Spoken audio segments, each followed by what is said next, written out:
നമ്മൾ മലയാളികൾക്ക് എപ്പോഴും പണി കിട്ടുന്നൊരു സംഭവമാണ് ഈ സ്മോൾ ടോക്സ് എന്ന് പറയുന്നത്.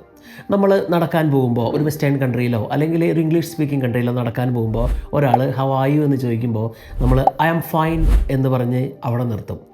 ഒരാൾ ഒരു ഓപ്പൺ കോൺവെർസേഷനുള്ള ഒരു സാധ്യത തേടുകയാണ് നമ്മളുടെ അടുത്ത് ഹൗ ആർ യു എന്ന് ചോദിക്കുമ്പോൾ. നമുക്ക് അത് ഐ ആം ഫൈൻ എന്ന് പറഞ്ഞാൽ അവിടെ നിർത്തേണ്ടതല്ല. ആ നേരം I am fine thank you, how you going, അല്ലെങ്കിൽ നിങ്ങളുടെ ദിവസം എങ്ങനെയുണ്ട്, നിങ്ങൾ എന്താണ് ചെയ്യുന്നത് ഇവിടെ, അല്ലെങ്കിൽ ഒരു ക്യൂരിയസ് ആയിട്ട് നമുക്ക് ഒന്ന് രണ്ട് ക്വസ്റ്റ്യൻസ് ചോദിക്കാനുള്ള ഒരു ഓപ്പർച്യൂണിറ്റി ആ ആൾ നമുക്ക് തരുവാണ്. അപ്പോൾ അതുകൊണ്ട് നമ്മൾ ആ ഒരു സ്മോൾ ടോക്സ് ഒരിക്കലും ഐ ആം ഫൈൻ എന്ന് പറഞ്ഞ് നിർത്താതെ ആ ഒരു ഓപ്പൺ കോൺവെർസേഷനുള്ള ഒരു സാധ്യത തേടുവാണെങ്കിൽ ഇത്തരം സ്മോൾ ടോക്സ് ആണ് നമുക്ക് വലിയ വലിയ കണക്ഷൻസും നല്ല നല്ല ബന്ധങ്ങളും, പ്രത്യേകിച്ചും നിങ്ങളൊരു പ്രൊഫഷണൽ ആണെങ്കിൽ ഒരു ഫോറിൻ കൺട്രിയിലോ അല്ലെങ്കിൽ പുറം രാജ്യങ്ങളിലോ ജീവിക്കുകയാണെങ്കിൽ നിങ്ങൾക്ക് ഏറ്റവും അത്യാവശ്യമായിട്ടുള്ള ഒരു സ്കില്ല്. അതുകൊണ്ട് ഹൗ ആർ യു എന്ന് ചോദിച്ചു കഴിഞ്ഞാൽ ഐ എം ഫൈൻ എന്ന് പറഞ്ഞുകൊണ്ട് മാത്രം നിർത്തരുത്.